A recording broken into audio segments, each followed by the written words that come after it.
Reconciliation in Sri Lanka. The president is under pressure to fulfill his post-Civil War promises of accountability and justice. A deadline to resettle thousands of displaced people has been missed. So what does this mean for reconciliation? This is Inside Story.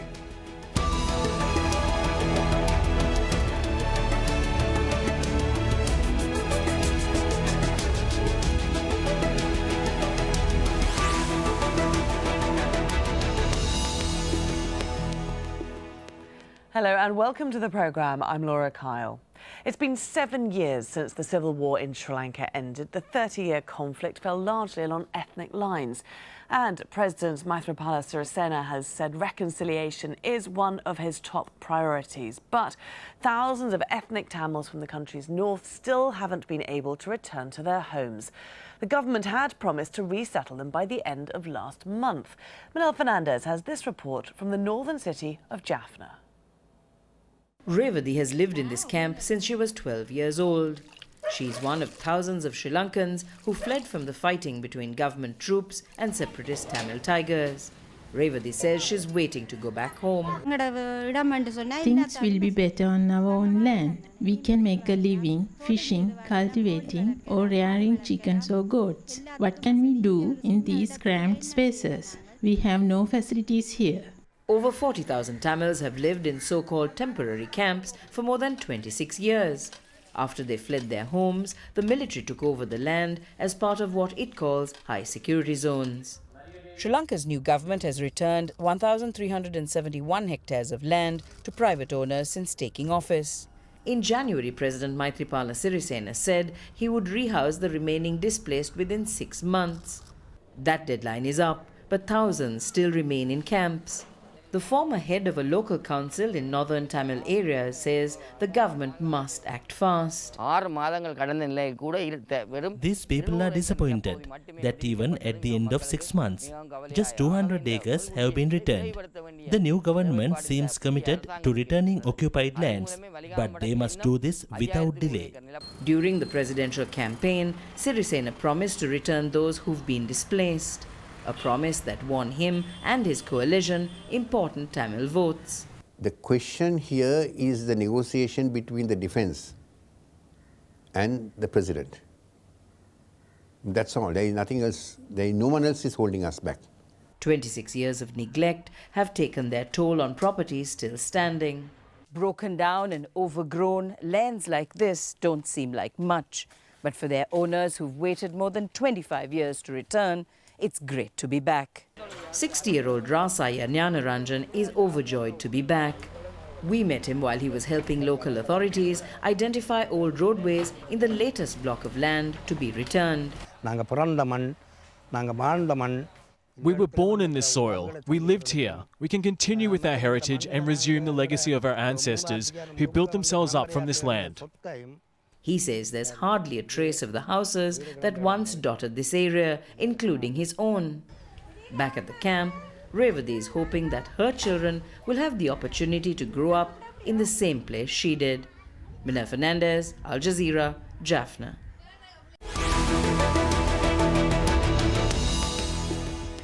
Well, some of the displaced Tamils have written a letter to the United Nations Human Rights Chief saying the military took over the houses we built through our hard work, the fertile cultivation lands nurtured by our forefathers and community buildings. The time frame given for resettlement has long expired and we have lost faith in the government. Therefore, we look to the international community to ensure our resettlement. So lots to discuss with our guests today. Joining us from Colombo, we have DM Swaminathan. We saw him just now in Manel's report. He's the Minister of Resettlement in London. Subramaniam Senthilkumar from the British Tamils Forum. That's a group that represents the Tamil diaspora. And also in Colombo, Bhavani Fonseka, senior researcher at the Centre for Policy Alternatives. She's done a lot of work on land occupation in Sri Lanka. Great to have you all with us. Welcome to Inside Story. Minister, if I could first turn to you. Why this delay in resettling these people? Yeah, the answer for the said question, there is, as far as the Sri Lankan government is concerned, there is no delay. Because the President, His Excellency the President, took power last January in 2015, and the general election was held in the month of August, and the cabinet was formed in the month of August, and we are just completing this August 1 year of term of the government. Except that we are hearing that the government had promised to resettle them by the end of June. The resettlement, as far as this government is concerned, there is no delay as such. We have at the moment given back to the landowners 3,300 acres. And there is another 500 acres in Kilinochchi, which is going to be handed over in about 2 weeks' time. So we have already given out 3,800 acres of land where the army was occupying back to the resettled people. The owners have got the land. Bhavani, Fonseka, you've done a lot of work, a lot of research on this resettlement programme, the land that needs to be going back to the Tamils. Would you say that there has been a delay? I believe there has been a delay in terms of what has been promised and the time that has been taken to return some lands when large tracts of land are still in occupation. And the question remains as to why there's been such a long time. The government came into office in January 2015. More than 18 months later, we're still having these basic conversations. So the question to you in the program was, in 6 months, the president promised to return large numbers of land in the north, and there's been very limited progress. Granted, there's going to be a lot of negotiation discussions, but it's actually been so slow that there are questions whether the government is fully committed. Minister, if you want to respond to those questions, is the government truly committed?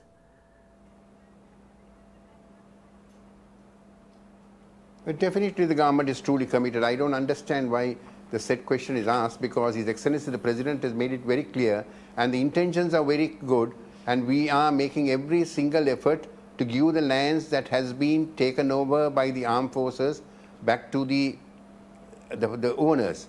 But there is a delay because there are numerous army camps in the northern region, and this has to be very delicately done with their consent to give the lands that are being occupied by them. So this is completely a technical issue as far as this is concerned. The Defense Secretary and His Excellency the President will have to discuss these problems, and we can't do it in a rush. The intention of His Excellency was to give the maximum amount of land that is possible within the first 6 months of this year. But okay. Due to certain technical matters like handing over the delay, there has been a slight delay. But the intentions are very clear that we have to give back the lands to the people as much as possible. Okay, Subramaniam, Senthilkumar, from where you are sitting there in London. There is a delay, a small delay, we're hearing there from Colombo, but this is only due to army camps being in the region, and the intention of the government remains the same, that the land is going to be returned to the Tamils. Does that satisfy you?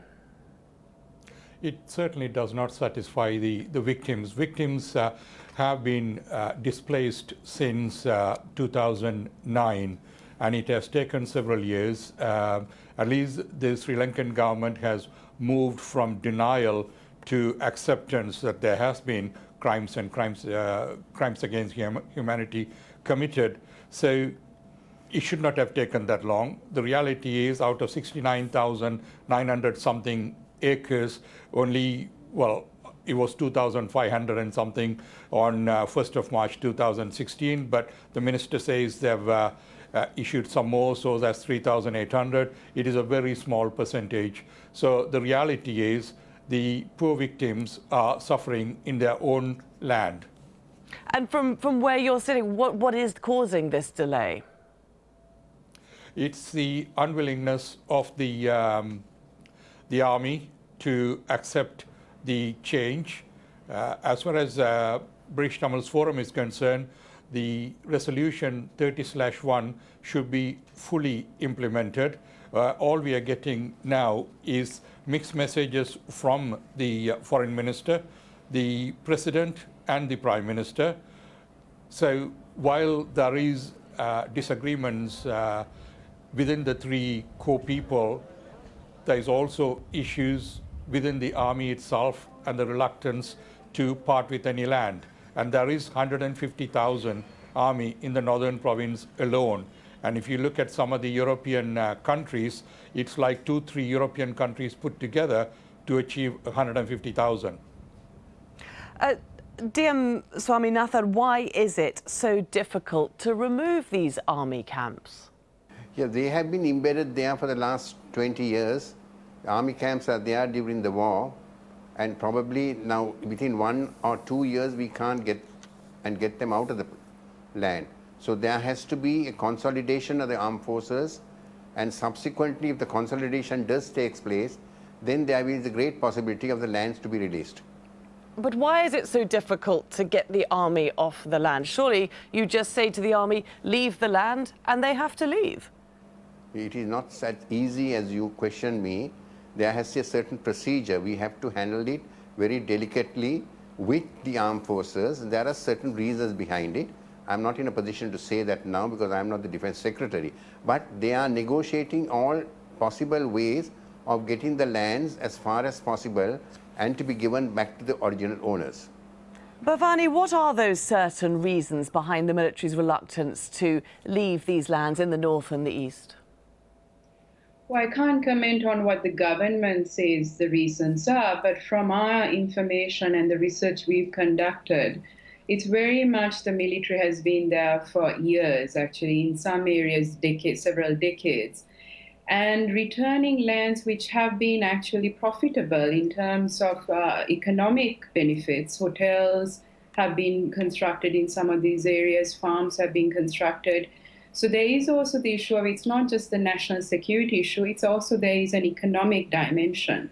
So I think these all need to be looked at. But if one looks at the land that is actually bare and not being used, and that is some of those areas that's been returned, I think there can be larger chunks of land that can be returned to the legal owners.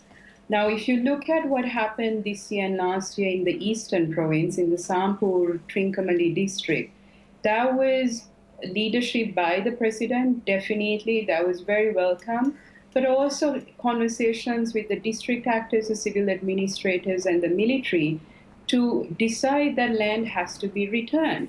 So you see the commitment actually being followed through by specific measures, which happen in a particular area. Now, in the north, it has been much slower. And just to clarify, it's not just the Tamils who've been affected. I think you have to also recognize the Muslims who were forcibly evicted by the LTT in the 1990s. So there's many caseloads of IDPs who are unable to return. And that conversation needs to happen as to what are these obstacles in returning. The other thing that I would like to say is the communication in terms of what the government intends to do and what the government hopes to do. There's a huge communication gap.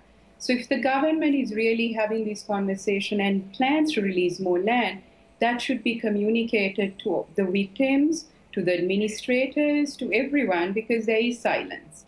And that leads to more questions being asked. Minister, what's your response to that the government's message of its intention that the lands will be returned is simply not getting down to the people? Now, we are only looking at it from one point of view as giving back the lands. But if you look at the entire period of 1 year, the government of Sri Lanka, in its government budget, has spent about $100 million for this year out of their own budget to eradicate the poverty that is there and to give them whatever the other facilities like vocations, like water service, roads, houses, and many other factors are being given to the people who have suffered the war for the last 30 years. So we have to look at it from a whole. You can not only look at the point of view as far as giving the lands back. That is not the only issue as far as the Tamils are concerned. We are developing the roads. We are hoping to develop the Palali airport and make it a regional airport. The Indian government has stepped in there. They are building a huge cultural hall in the Jaffna town. And many other progresses have been coming in as well. A lot of investments are coming in, and there are houses and hotels are being built. So we have to take it by step. You know, for 30 years of war cannot be overcome in 12 months. And this government only took over now. The last government, I can't comment on that. If they were in a position, they should have really eradicated and got the army out. And they were there for 10 years, and they have not eradicated the army. So we can't get the entire burden and put it on this government. But this government motively and intentionally want to get the army out and give the Tamils as much as possible relief that could be done. OK. Subramaniam, that's a fair point, isn't it? I mean, it's not just a case of people being sent back to their lands. It does take time to build up infrastructure, to build up services and create a place where people can live and work. OK. From what the Minister had just said, the reality is we still have 35 IDP camps, and they are enjoying below minimum human rights. So Minister talks about all these investments. Now we happen to know there's lots of Buddhist viharas which are constructed properly and beautifully in areas where there is no singular population. So the money necessarily hasn't really been diverted to the right people. Now earlier on, Bhavani mentioned about the economic activities of the military. Now that basically is also, if we are looking at totality, let's look at the total problem. The poor Tamils in the north and east are still unable to carry on and do their own jobs, whether it may be fisheries or even agriculture or tourism, because all of these industries are now commandeered by, I'm deliberately using that word, by the armed forces, because they manage most of these industries in these north and east, not enabling the poor civilians there to come out of poverty and get dividends from the peace. So it seems that it's an issue of extracting the military and replacing Tamils in their place. Let's take a look at some of the other issues surrounding reconciliation now. The UN High Commissioner for Human Rights gave a report on Sri Lanka's efforts last week. He says progress has been made, but not quickly enough. Syed Riyad Al Hussein praised the government for taking symbolic steps, such as singing the national anthem in both Sinhala and Tamil languages on Independence Day this year. He also commended Parliament for drafting new security laws to replace the so-called Prevention of Terrorism Act, which has been used to detain at least 250 people, mostly Tamils. But the UN envoy added that this act is still being used to make new arrests pending its repeal, and that some prisoners are tortured and abused. He's also criticised the slow progress on releasing lands in the north, and he said that the Sri Lankan government needs to work harder to combat ethnic violence and hate crimes. Minister Swaminathan, why is the government dragging its feet? If not, as you say, on the land issues, then some of these other issues, such as repealing the Terrorism Act. Yeah, firstly, I wish to tell that Mr. Subramaniam has said that the statement that was issued by me is incorrect, that the money has not gone into the people's hand. If he has the time, there is the daily news of last Monday as well as my Veerageshri on Wednesday. I have spelled out every single project that has been started with this money of $100 million US, and it is clearly spelled out. So I think there is no question that the money has not gone to the people. I think, first of all, I have my duty as a minister to correct that issue. Okay. Then number two, as far as the PTA is concerned, the government is going to really eradicate the PTS's law, and at the moment it's not 252 people who have been kept in custody. At the moment there are 90 cases pending in the High Court of Jaffna, and 50 have already been released on bail, and the other cases, and 90 cases are pending, and there are about another 20-odd people who are in custody, who have not been given proper charge sheets. So we have also there, the Ministry of Justice has taken all necessary steps to see that the people who are under these charges are emancipated and relieved according to the law. Bhavani, are you satisfied that the government is making this issue of reconciliation with the Tamils a priority? I think the government is making it a priority in terms of the statements made with the consensus resolution from September 2015 and some steps being taken. What I said with the land issue and the returns, it's the same thing about commitment being questioned because there's been slow progress and mixed messages or silence from the government. So I think it comes back to the question is, there's many commitments in that consensus resolution.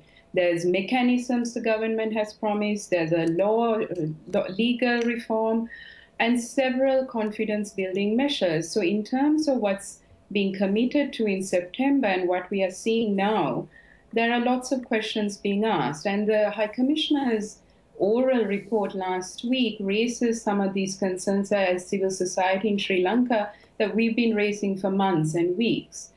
And the statement by the minister, Mangala Samaraweera, last week to the council, again, is very good, looks good on paper, but the question is really, what is the next plan? There is a final report due to the Human Rights Council in March 2017, so that's about 9 months. And then what is the government really going to do in that span of time? Keeping in mind, we have several other processes that are kind of competing with reconciliation.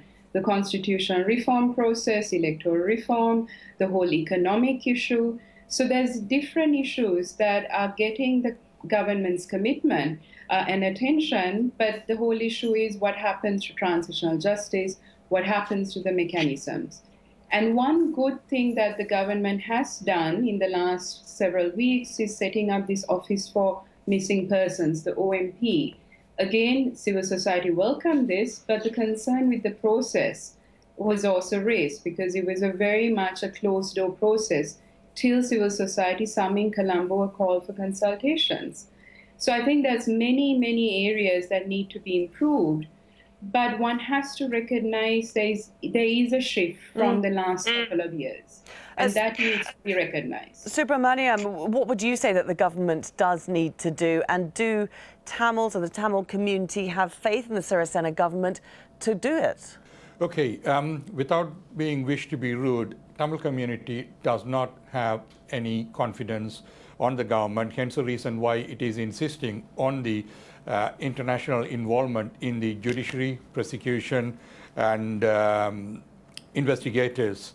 And also, when we look at, the government is even unable to tell us the 18,000 people who surrendered at the last leg of the war as to where they are, what's happened. Now, Prime Minister basically said, well, I think I can account for 250, the rest must be dead. Now, that's not good enough. Minister said about the $100 million, but the reality is, Minister, there are some bits done. The point we are making is lots of money is being spent on further colonization as opposed to the victims actually benefiting from it. We also know that from a victim's perspective, I think Bhavani just touched on that topic just now, that when we talk about all these commissions and different groupings you're putting in, that does not have enough victims and civil society representation. It should not be a tops down. It needs to be, as the High Commissioner said, comprehensive, inclusive, and it has to build confidence within the people who are affected by this war. Okay, unfortunately we have run out of time and we'll have to leave our discussion there.